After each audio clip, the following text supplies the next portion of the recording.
여러분, 제가 축복합니다. 행복하십시오. 성령 충만하십시오. 아멘. 찬송가 595장의 찬양은 아주 짧은 가사이지만 우리 마음에 감동이 됩니다. 이런 가사로 되어 있습니다. 나 맡은 본부는 구주를 높이고 묻 영혼 구원 얻도록 잘 인도함이라. 부르심 받들어 내 형제 섬기며 구주의 뜻을 따라서 내 정성 다하리. 3절이 참 감동적이었어요. 주 앞에 모든 일 잘 행케 하시고 이후에 주님 배울 때 상 받게 하소서.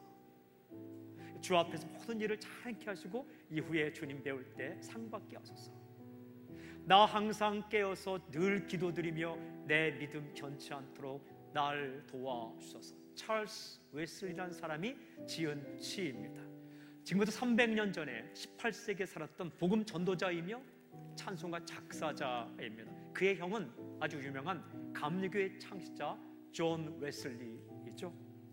여러분, 이 마음이 로마서를 기록하면서 마무리 단계 로마서 15장에 왔을 때 느끼는 사도 바울의 마음이었을 것입니다. 주님 맡기신 일을 잘하고 싶은 마음.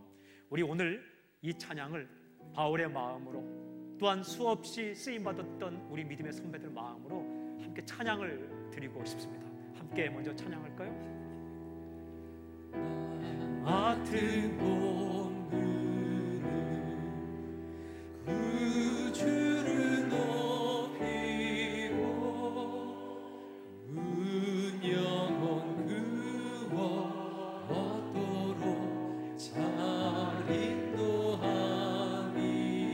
부르심 받들어 부르심 받들어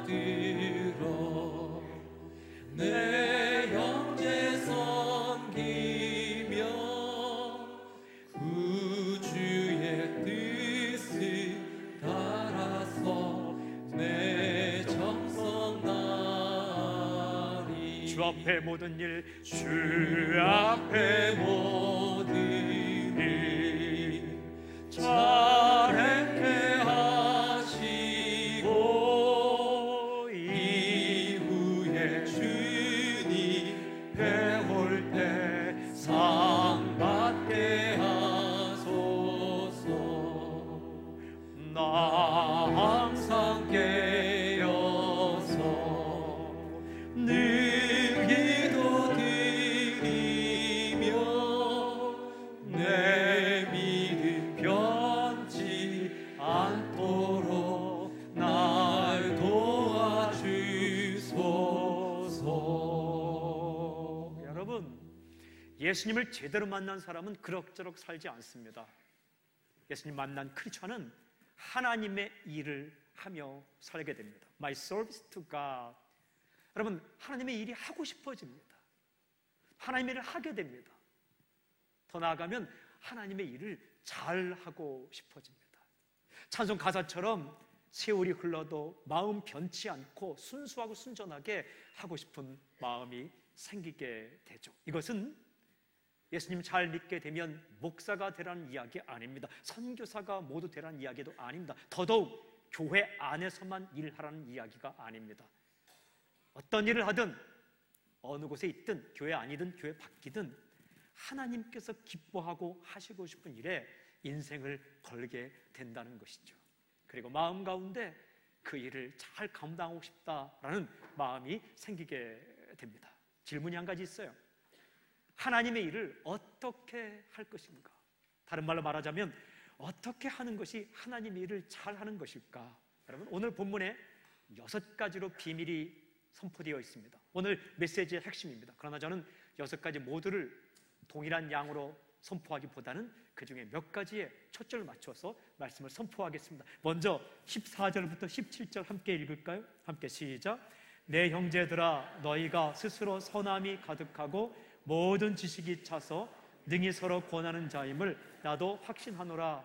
그러나 내가 너희로 다시 생각나게 하려고 하나님께서 내게 주신 은혜로 말미암아 더욱 담대히 대령 너희에게 썼노니 이 은혜는 곧 나로 이방인을 위하여 그리스도 예수의 일꾼이 되어 하나님의 복음의 제사장 직분을 하게 하사 이방인을 제물로 드리는 것이 성령 안에서 거룩하게 되어 받으실 만하게 하려 함이라. 그러므로 내가 그리스도 예수 안에서 하나님의 일에 대하여 자랑하는 것이 있거니와. 아멘. 하나님의 일은 첫째로 말씀드리면 하나님께서 내게 주신 은혜 때문에 하는 겁니다. The grace God gave me. 하나님이 내게 주신 은혜 때문에 하는 게 하나님의 일이다 라는 거예요. 하나님의 은혜에 대한 감사와 감격 때문에 하는 거. 오늘 말씀 이렇게 되어 있죠. 하나님께서 내게 주신 은혜로 말미암아 또 그리스도의 예수의 일꾼이 되어 하나님의 일이 되어요. 무슨 말입니까?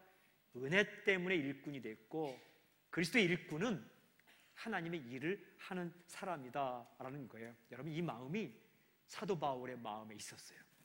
날마다 늘 있었어요. 고린도전서 15장 10절에는 그러나 내가 나 된 것은 하나님의 은혜로 된 것이니 내게 주신 은혜가 헛되지 아니하여 내가 모든 사도보다 더 많이 수고하였으나 내가 한 것이 아니요 오직 나와 함께 하신 하나님의 은혜로다. The grace of God.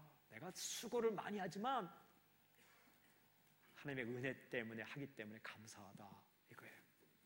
일은 수고하는 겁니다. 여러분, 손 더럽히지 않고 일할 생각하지 말기를 바랍니다.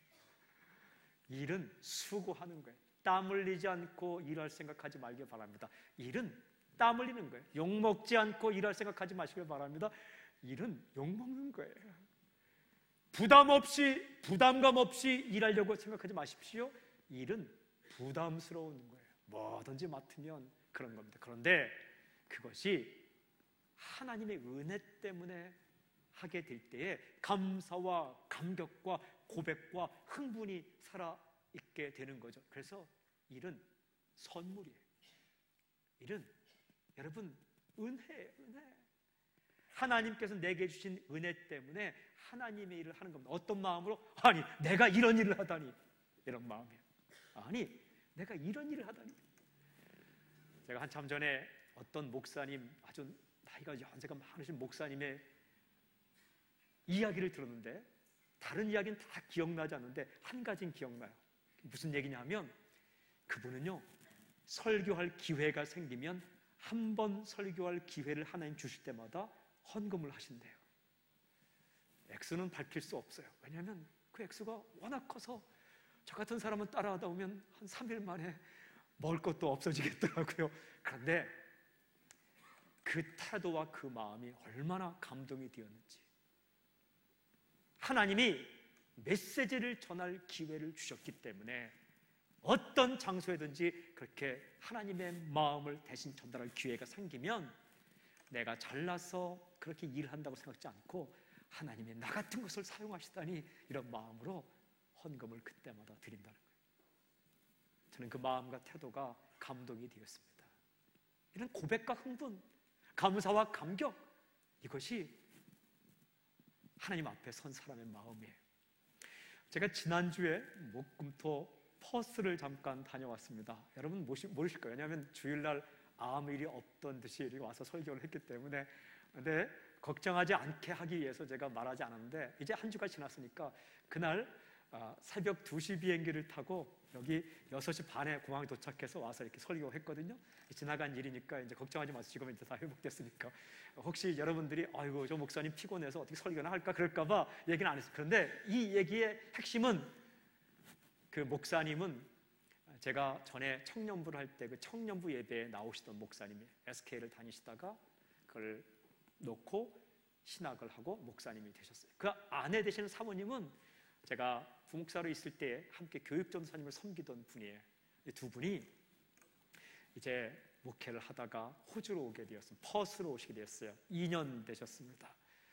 그런데 얼마나 목회를 열심히 하고 사랑으로 하는지 그 교회 분위기가 참 좋더라고요. 근데 작년에도 저에게 전화를 걸어서 목사님 오셔서 부흥회를 좀 하시죠. 근데 이 담임 목사가 되니까 어디를 이렇게 자주 가기가 뭐해서 안 됩니다 했는데, 올해도 또 목사님 좀 오시죠. 그래서 한번 가겠노라 했더니 성도들이 모일 수 있는 날이 목금토밖에 없어서 그렇게 하자 해서 갔는데요, 설교를 하면서 집회를 하면서 얼마나 마음이 좋았는지 몰라요. 내가 누구인가인데 호주까지 와서, 퍼스까지 와서 이렇게 말씀을 전하는가, 기분 좋게 감사하게 말씀을 전했어요. 토요일 날 늦게까지 집회를 하고 이제 비행기를 타러 공항에 왔는데 기분이 좋은 거예요. 잠을 10시간 잔 것보다 더 힘이 나는 거예요. 내가 누구간데 이렇게 토요일 날 저녁까지 복음을 전하고 말씀을 전하고, 그리고 비행기를 타고 와서 또 내리면 말씀을 전할 기회가 있게 되었는 거예요. 참 감사와 감격이 있더라고요. 그래서 지난주에 정말 힘들지 않게 말씀을 전했어요. 그리고 재직회하고 마지막에 사역자반 했는데 목이 아플 정도로 했는데도 기분이 워낙 좋더라고요. 산삼을 10뿌리 먹은 것보다 힘이 나더라고요. 로얄 젤리 20통 먹은 것보다 힘이 나더라고요. 이게 사는 거구나, 이렇게 사는 거구나. 사도 바울의 마음 가운데 그래서 하나님의 일을 한다라고 고백하고 있어요. 여러분, 자격 없는 나에게 내가 있을 자리가 아닌데 이 자리에 이 일을 맡겼다는 것에 대한 감사와 감격이 오늘 하늘로부터 선물로 당신에게 주어지기를 예수님을 선포합니다. 그렇게 하는 거예요. 그렇게 하는 겁니다.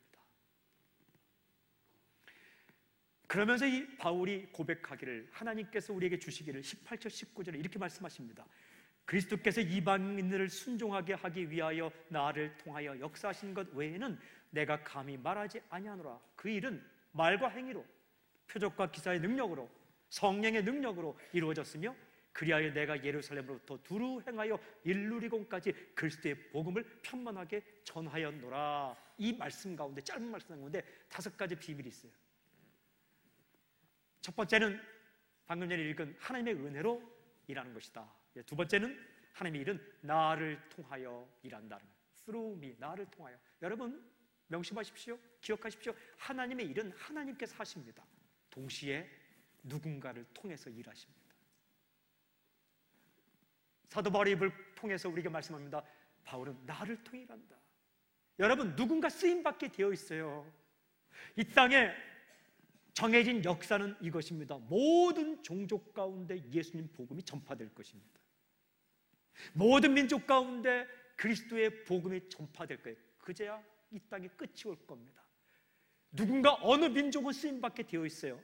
누군가 어떤 교회는 쓰임받게 되어 있어요. 누군가 어떤 사람은 쓰임받게 되어 있어요. 누군가 어떤 가정은 반드시 쓰임받게 되어 있어요. 놀라운 것은 어떤 시대는 이 민족이 쓰임받다가 시대가 흘러가면 다른 민족이 쓰임받아요. 더 놀라운 사실은요, 아무리 시대가 악하고 어두운 시대에도 쓰임받는 지역과 쓰임받는 교회와 쓰임받는 사람이 있더라고요. 19세기에 자유주의가 팽배할 때에도 한쪽에서는 대각성 운동이 일어났습니다. 수도원 운동이 일어나고 복음을 전파하는 선교의 역사가 19세기, 20세기 일어납니다. 오늘도 마찬가지예요. 한쪽에 아무리 세상이 타락하고 어두움 가운데 있지만 한쪽에서는 기도하는 사람, 말씀 듣는 사람, 엎드리는 사람들을 하나님이 사용하셔서 지금도 하나님께서는 구원의 역사를 이루어가고 있습니다. 그렇다면 누군가가 쓰임받는다면, 어떤 가정이 반드시 쓰임받는다면, 어떤 교회가 반드시 쓰임받는다면, 어떤 한 민족이 어떤 시대에 반드시 쓰임받는다면 저는 선포합니다. 바로 당신이 쓰임받기를 주님을 선포합니다. 우리 교회가 쓰임받기를 주님을 선포합니다. 이사야 6장 8절에는 이런 고백이 있어요. 내가 또 주의 목소리를 들으니 주께서 이르시되 내가 누구를 보내며 누가 우리 위하여 갈고 하시니 그때 내가 이르되 내가 여기 있나이다 나를 보내소서. Here am I, send me. 내가 여기 있나이다 나를 보내소서. 어떤 소리를 들었다고요? 내가 누구를 보낼까? 누가 나를 위해 갈까? 이 음성을 들었어요. 이사야가 높이 들린 그 하나님의 보좌를 보았습니다. 그때에 하나님의 천사가 불 붙은 수저를 가지고 와서 이불을 찢었습니다. 나는 부정합니다. 죄를 깨닫는 순간 하나님의 음성이 들렸습니다. 누가 나를 위해 가고 내가 누구를 보낼까? 내가 누구를 사용할까? 내가 누구를 통해 일할까? 할 때 이사야가 고백합니다. 주님, 제가 여기 있습니다. 나를 보내주십시오. 이렇게 고백합니다. 저는 이 고백이 당신의 고백이 되길 주의 이름으로 선포합니다. 제가 참 좋아하는 찬양 가운데 한 가지가 우리가 매 주일마다 부르는 곡, 우리 이민선 목사님 작곡한 곡, 당신은 하나님의 언약가 있는 축복의 통로, 당신을 통하여서 열방이 주께 돌아오게 되리. 이 가사가 참 제 마음에, 당신은 복의 통로다. 당신을 통하여서 열방이 주님께 돌아오게 될 것이다. 당신을 통하여서 열방이 주께 예배하게 될 것이다. 기가 막힌 선포예요. 이 선포를 사랑하는 사람들에게 또 자신의 인생 가운데 선포해야 돼요. 잠 깨면 혼비백산에서 일어나는 게 아니라 일어나자마자 나는 하나님의 언약을 있는 축복의 통로, 나를 통하여 열방이 주께 돌아오게 되리 선포하고, 그리고 이제 기도하는데 옆에 쿨쿨 자고 있는 사람이 있으면, 야, 지금까지 자냐 이렇게 말하지 말고 손을 내밀어 당신은 하나님의 있는 언약의 축복의 통로, 당신을 통하여서 열방이, 속마음으로 지금은 자고 있지만 하여튼 열방이 주께 돌아오게 되리 선포하고 축복하는 거예요. 저는 우리 대한민국에 흩어져 있는 디아스포라 한민족에 쓰임받기를 주의 이름으로 선포합니다. 하나님은 그렇게 역사를 이루어 가시는 거예요. 하나님의 일은 하나님이 하십니다. 하나님께서는 어느 민족, 어떤 사람, 어떤 가정, 어떤 교회를 들어 사용하여 일을 이루어 가시는 거죠. 세 번째는 오늘 말씀 보니까 이런 말씀이 있어요. 말과 행위로 하나님이 일을 하신다. 말과 행위, by what I have said and done. 이게 무슨 뜻이냐? 말과 행동, 이 두 가지가 있어야 된다는 거예요. 말로 하는 선포가 중요해요. 그러나 말만 있다면 그것은 거짓말이 되는 거죠. 행동이 있어야 되죠. 말과 행동, 이 두 가지, 이것을 말과 행동이 맞는 것을 신실성이라고 말합니다. 신실한 것.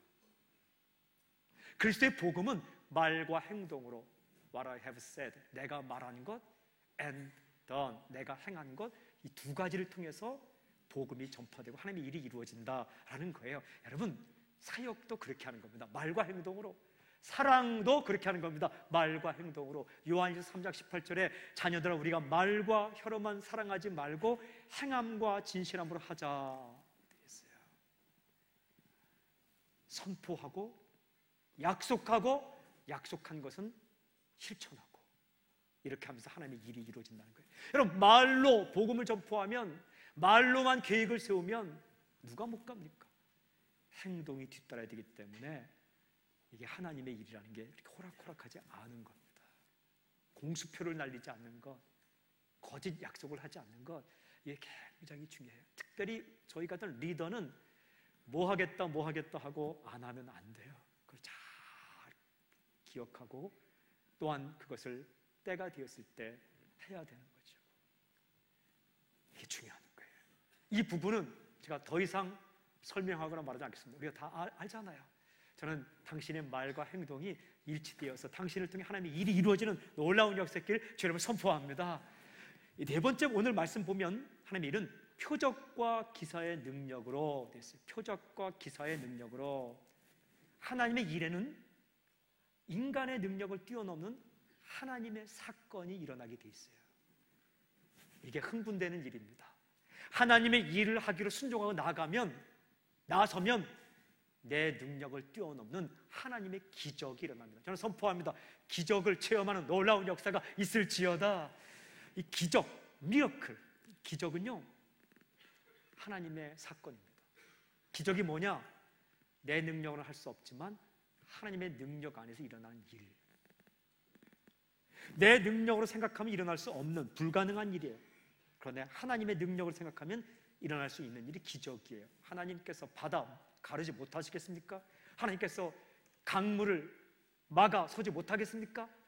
하나님께서 하늘에서 만나를 내리지 못하겠습니까? 우리 능력으로 생각하면 죽었다 깨어나도 못해요. 그걸 슈퍼내추럴, 초자연적인 현상이에요. 그러나 하나님의 능력으로 생각하면 내추럴, 자연스러운 거예요. 그걸 기적이란 말이에요. 기적은 일어날 수 있어요. 그리고 또 한 가지는 기적은 오늘도 일어납니다. 왜요? 간단합니다. 하나님은 지금도 살아계시니까. 기적은 지금도 일어납니다. 여러분, 기적이 일어나는 목적이 무엇일까요? 기적을 일으키는 목적이 무엇일까요? 기적을 일으키시는 목적은 그저 놀라고 흥분하라고 주시는 게 아니라 하나님이 어떤 분인가를 잘 드러내기 위해서 기적을 일으키는 거예요. 제가 질문 한 가지 할게요. 예수님께서 행하신 기적 가운데 첫 번째 기적은 무엇일까요? 물로 포도주 만드는 기적. 이거 신학교 입학시험에 꼭 나오는 문제입니다. 맞춘 사람은 한번 도전해 보기를 바랍니다. 어쨌든 요한복음 2장에 나오는 기적이에요. 물이 포도주가 되었어요. 글쎄, 맹물이 포도주가 되었어요. 놀라운 기적이에요. 여러분, 이 기적을 일으킨, 이 기적이 일어난 사건, 그 열매가 무엇일까요?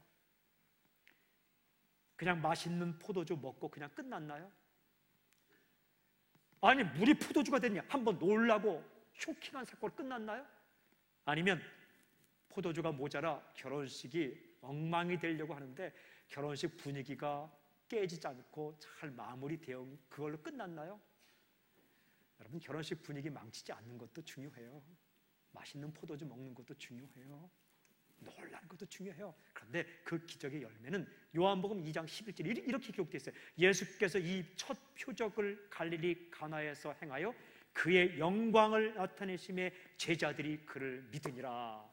기적을 통해 예수님의 영광이 드러났다. 예수님이 어떤 분인가가 나타났다. 예수님은 인간일 뿐만 아니라 하나님의 아들이요 신이신 것이 드러났다. 그리고 어떻게 되었다고요? 제자들이 그를 믿었다. 기적은 이런 거예요. 기적이 일어날 때 사람들이 하나님 살아계시구나 믿게 되고 하나님을 믿게 되는 거예요. 그 표적, 사인, 표적 가운데 하나가 방언이에요. 방언.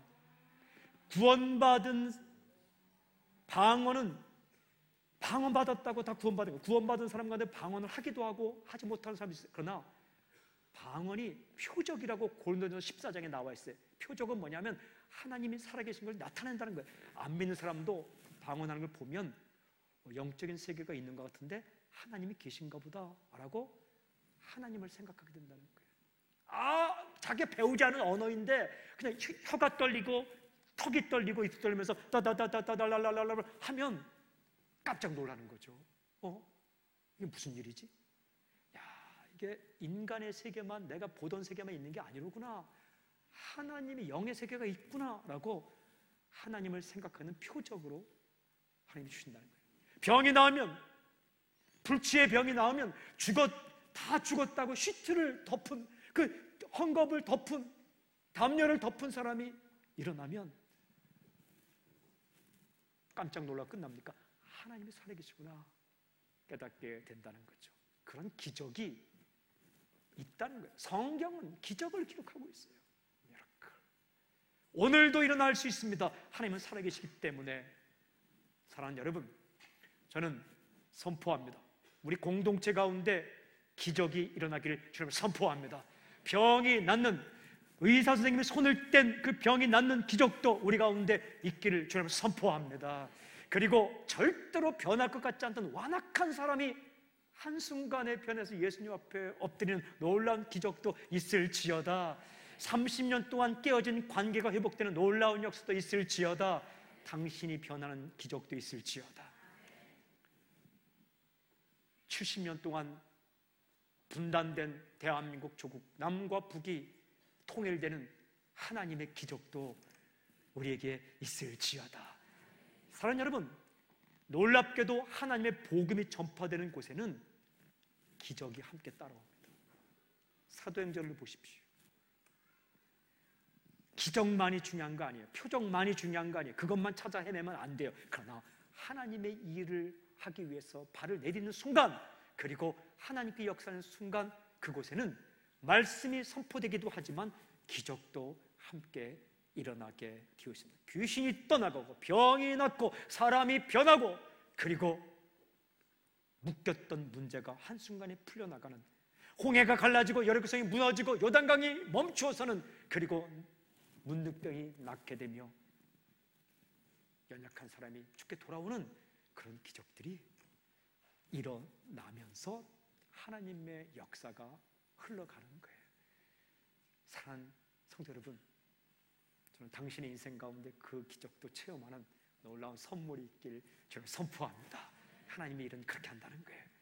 오늘 성경은 5번째는 성령의 능력으로 through the power of the Spirit. 예, 하나님의 일은 하나님의 성령의 능력으로 하는 겁니다. 성령 충만을 사모하십시오. 실력이 필요 없다는 거 아닙니다. 실력 중요해요. 경험이 필요 없다는 거 아닙니다. 경험 중요합니다. 여러분, 재능이 필요 없다는 거 아닙니다. 재능 중요해요. 그러나 그 재능만으로, 실력만으로, 경험만으로 할 수 없는 게 하나님의 일이에요. 하나님의 성령이 기름을 부어야 돼요.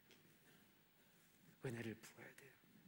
내 경험 위에, 내 실력 위에, 내 지식 위에, 내 감성과 의지 위에 성령님이 역사하셔야만 하나님의 일을 할 수 있어요.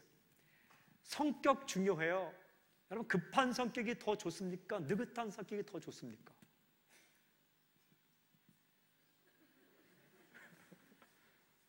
대답을 한번 해보세요.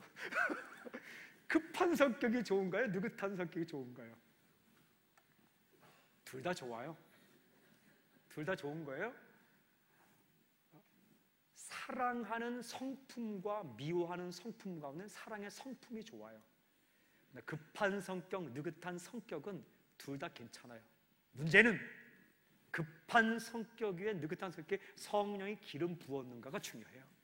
급한 성격 위에 성령님이 기름 부시면 정말 좋습니다. 이 사람 지갑도 금방금방 열고 선교지도 금방금방 가고 죄송합니다도 금방금방 합니다.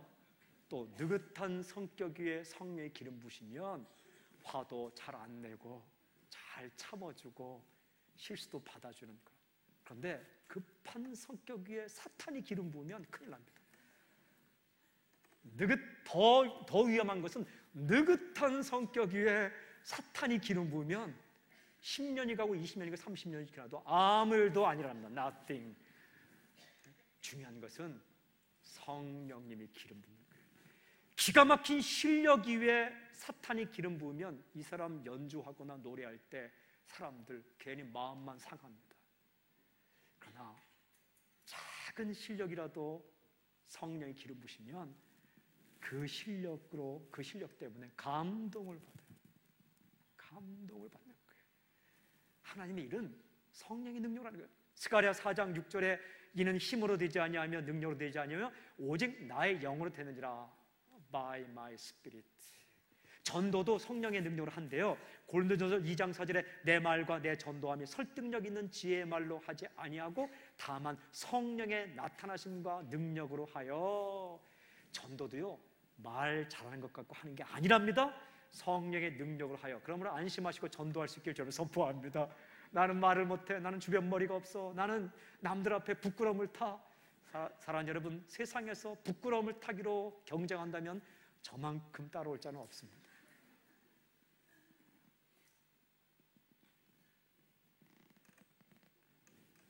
하나님의 영이 임할 때에, 주의 영이 임할 때에 실력과 지성과 의지와 감성과 재능과 내 모든 것 위에 하나님 성령이 부어질 때에 일할 수 있는 거예요. 내 실력을 하는 건 내 일입니다. 나의 일을 하면 사람이 상처받아요. 하나님의 성령으로 하는 걸 하나님의 일이라고 합니다. 그러면 사람이 감동을 받아요. 성령 충만을 사모하세요. 성령 충만을 받는 방법은 딱 두 가지입니다. 성령님을 인정하고 성령 충만을 사모하고. 인정, 성령님이 계시다. 사모, 성령 충만, 내 고집과 내 경험과 내 능력만 살지 않고 성령의 능력으로 살고 싶다. 사모하세요. 사모한다는 건 뭐예요? 잠을 자도 생각하고 깨어도 생각하고 밥을 먹어도 생각하고 그냥 누워도 길을 걸 때도 생각하고 그걸 사모한다라고 말해요. 갑순이라는 사람을 사모하면 그냥 아무 때나 생각이 나는 거예요. 그걸 사모라고 이야기해요. 사모한다. 성령 충만을 사모하세요. 하나님, 저로 성령의 기름 부심이 내 지성과 의지와 감성과 내 재능과 모든 것 위에 성령이 기름 부어 주십시오. 그리고 내가 그 안에 들어가서 출렁출렁 성령이 인도하시는 대로 내가 할 수 있도록 인도해 주십시오. 내 성격도 내 재능도 내 모든 것도 사용해 주십시오. 그렇게 간구하십시오. 사모하십시오. 그리고 자신을 내어놓으십시오. 못한다고 말하지 마십시오. 나는 할 수 없지만 하나님은 하실 수 있습니다. 맡기시면 그렇게 하는 게 하나님의 일이에요. 참 신기하죠? 놀랍죠? 그렇게 주 앞에 엎드린 사람을 통해서 하나님의 구원 역사가 흘러가더라고요. 세상에 지혜자도 많고 세상에 부유한 자도 많지만은 하나님께서 들어서 주실 때에 연약하고 무능하고 불편한 사람들도 쓰임을 받게 됩니다. 성령 충만할지어다. 마지막 6번째는 오늘 성경에 이렇게 기록되어 있어요. 그리스도의 복음을 전했다. The Gospel of Christ. 하나님의 일의 핵심은 그리스도의 복음을 전하는 겁니다. 내 복음을 전하는 게 아니에요. 그리스도의 복음을, 내 경험을 전하는 거 아닙니다. 그리스도의 복음을, 내 지식과 내 명예와 내 지위 때문에 인생을 거는 거 아닙니다. 그리스도의 복음 때문에 인생을 거는 것, 그게 하나님의 일입니다. 이렇게 기록하죠. 내가 예루살렘으로부터 두루 행하여 일루리온까지 그리스도의 복음을 편만하게 전하였노라. 바울이 여러 곳을 다녔어요. 많은 일을 했습니다. 그 일의 핵심이 뭡니까? 그리스도의 복음을 전하는 것이다. 사람 살리는 일이에요. 생명 전하는 일입니다. 사람을 일으키는 일, 이게 핵심이에요. 오늘 이 읽은 말씀 가운데 마지막 20절, 21절 보면 이런 내용이 있어요. 저는 깜짝 놀랐어요. 또 내가 그리스도의 이름을 부르는 곳에는 복음을 전하지 않기를 힘썼다. 이게 뭐예요? 이미 그리스도의 이름을 부르는 곳에는 내가 전도하지 않기를 힘썼다. 이는 남의 터 위에 건축하지 아니하려 함이라. 기록된 바 주의 소식을 받지 못한 자들이 볼 것이요 듣지 못한 자들이 깨달으리라 함과 같으니라. 예수님 믿는 사람이 많은 곳에는 나 선교사로 가지 않기로 했다, 이러는 거예요. 교회를 세우지 않기로 했다. 그럼 어디에 세우느냐? 주의 소식을 받지 못한 자들, 듣지 못한 자들, those who have not heard, those who were not told. 예수님 소식을 못 듣는 사람, 예수 소식을 듣지 못한 사람, 보지 못한 사람들에게 나는 가겠다. 이사야서 52장 15절 말씀 인용인데요, 참 이 마음이 기가 막히지 않습니까? 내가 어떤 자리에 있는가가 중요하지 않고 복음 전하는 게 중요하기 때문에 나는 이미 교회가 많이 있는 곳에는 가지 않겠다. 제가 이 말씀을 이렇게 묵상하면서 야, 정말 이렇게 복음 전했다면 세계 곳곳에 예수님 복음이 전해지지 않은 곳이 없겠다, 이런 생각을 하겠어요. 다시 읽어봤어요. 바울 서신을 다시 읽어보니까 빌립보서 1장 12절부터 18절에 희한한 사건이 있더라고요. 어떤 사건이냐면 바울이 감옥에 갇히게 되었습니다. 바울이 감옥에 쓴 편지가 빌립보서입니다. 그런데 바울이 감옥에 갇히니까 놀라운 사건이 벌어졌는데 감옥 바깥에 있는 사람이 겁 없이 담대하게 복음을 전했다라고 기록하고 있어요. 그런데 그 복음을 겁 없이 담대히 열심을 해서 전하기 시작했는데 그 동기가 두 가지래요. 첫 번째 동기는 뭐냐면 경쟁심에 사로잡혀 있는 사람들이 열심히 복음을 전했대요. 무슨 말이냐면 사도 바울이 전도라면 타의 추종을 불허하잖아요. 그러니까 늘 열등감에 사로잡혀 있는 사람들이 있었는가 봐요. 하나님의 일을 하면서도 열등감에 사로잡힐 때가 있어요. 어쩌면 저렇게 전도 잘하지? 어쩌면 저렇게 기도를 잘하지? 어떻게 하면 저렇게 찬양을 잘하지? 어떻게 하면 저렇게 잘 섬기지? 열등감에 사로잡혀 있는 사람이 있었는데 바울이 감옥에 들어가자 아하! 기회다. 전도자의 명예를 회복할 수 있는 기회다, 이런 마음을 가지고 바울이 감옥에서 나오기 전에 열심히 복음을 전했다는 거예요. 인정받으려고, 명예를 회복하려고. 또 한 종류의 사람은, 어떤 사람은 순수한 마음으로 복음을 전파했다는 겁니다. 사랑하는 마음으로 전했다는 거예요. 여러분, 이 두 종류의 사람이 있을 때 바울의 태도는 어땠을까요? 바울이 어떤 반응을 보였나요? 빌립보서 1장 18절 이렇게 고백합니다. 그러면 무엇이냐? 거칠애로 하나 참으로 하나, 겉멋으로 하나 참으로 하나, 무슨 방도로 하든지 전파되는 것은 그리스도니 이로써 나는 기뻐하고 또한 기뻐하리라. 아멘. 무슨 이유로 하든 예수님이 전파되는데 내가 뭐 마음 상할 게 있겠는가? 나는 기뻐하고 기뻐하리라. 놀랍지 않습니까? 그리고 고백하기를 빌립보서 1장 20절 21절 나의 간절한 기대와 소망을 따라 아무 일이든지 부끄러워하지 아니하고 지금도 전과 같이 온전히 담대하여 살든지 죽든지 내 몸에서 그리스도가 존귀하게 되게 하려 하나니 이는 내게 사는 것이 그리스도니 죽는 것도 유익함이라. 밖에 있는 사람들이 거칠어도 복음을 전하나 참으로 복음을 전하나 예수님만 전해지면 나는 오케이. 그리고 내가 감옥에서 살든지 죽든지 복음만 전할 수 있다면 오케이. 그렇게 살아갔던 한 사람의 고백을 통해 오늘 로마서 15장 13, 21절까지 이렇게 하나님께서 메시지를 우리에게 주십니다. 그리스도를 제대로 만난 사람은 변화를 받게 되는데 하나님의 일을 하게 되고 하고 싶어지고 할 때 제대로 한번 하고 싶다는 소원이 생긴다. 어떻게 하느냐? 은혜에 대한 감격으로, 그리고 나를 통하여 말과 행동으로 기적이 함께 따라오면서 성령의 기름 부으심으로, 그리고 오직 예수 그리스도의 복음이 전파되면 내가 어떤 위치에 있든지 어느 곳에 있든지 나는 오케이, 그런 태도로 살아간다는 거예요. 사랑하는 여러분, 하나님이 지으신 이 하나님의 세계의 역사는 하나님의 뜻대로 흘러갑니다.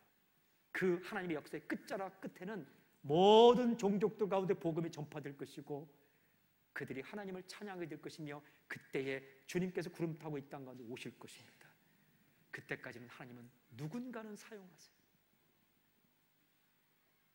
수많은 사람이 잠자고 있어도 어떤 곳에서는 누군가는 깨어서 기도할 것이며, 수많은 사람들이 자기 일에 매여 있어도 어떤 곳에서는 아이들 가운데, 젊은이들 가운데, 연세 많은 사람들 가운데 주님, 내가 여기서 나를 보냈소라고 고백하는 사람이 나올 것이며, 어떤 민족이든지 다른 것에 관심을 쓰고 있을 때도 아주 약한 민족을 들어서서라도 하나님은 하나님의 역사를 이루어갈 거예요. 제가 이번에 인터넷을 조사해 보니까 1% 미만의 국가, 기독교를 믿는, 예수님을 믿는 퍼센티지가 1% 미만인 국가가 참 많더라고요. 베트남, 캄보디아, 미얀마, 라오스, 다 우리가 지금 선교하고 있는 나라가 다 그런 나라예요. 더군다나 저 중앙아시아에 있는 나라는 1%가 뭡니까? 0.3%, 0.5%도 안 되는 그런 나라들이 있어요. 그 나라가 복음화되는 누군가는 사용할 거예요. 누군가는 쓰임받을 거예요. 저는 오늘 이 말씀을 통해 선포하고 또 선포합니다. 당신이 쓰임받기를 주님을 선포합니다.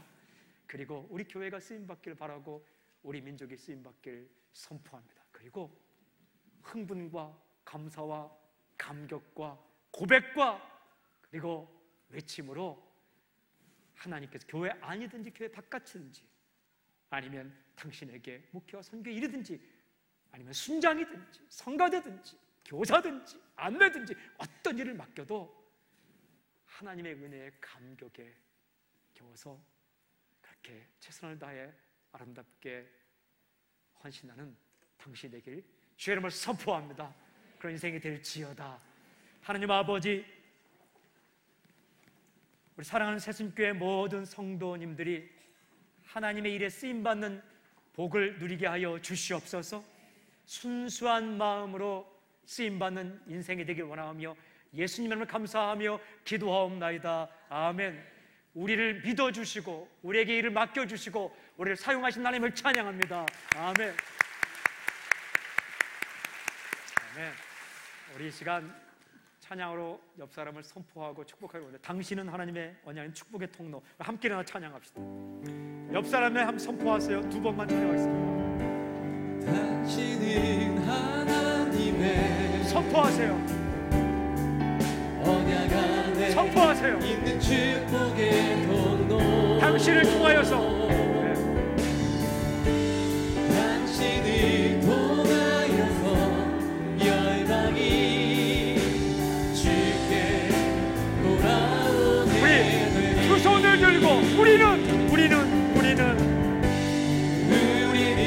하나님의 선포합니다. 하나님의 일에 쓰임받을지어다. 언약 안에 있는 축복의 통로. 우리를 통하여서 열방이 주께 예배하게 더 높이 들고 우리는 하나님의 언약을 잇는 우리의 자녀들과 우리의 부모 세대와 한민족과 새순교회가 쓰임받는 역사가 있을지어다. 아멘. 우리를 통하여서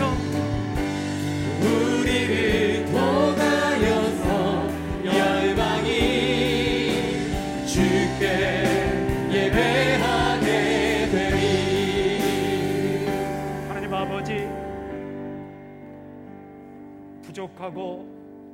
명하고 내세울 곳이 없고 자격 없는 우리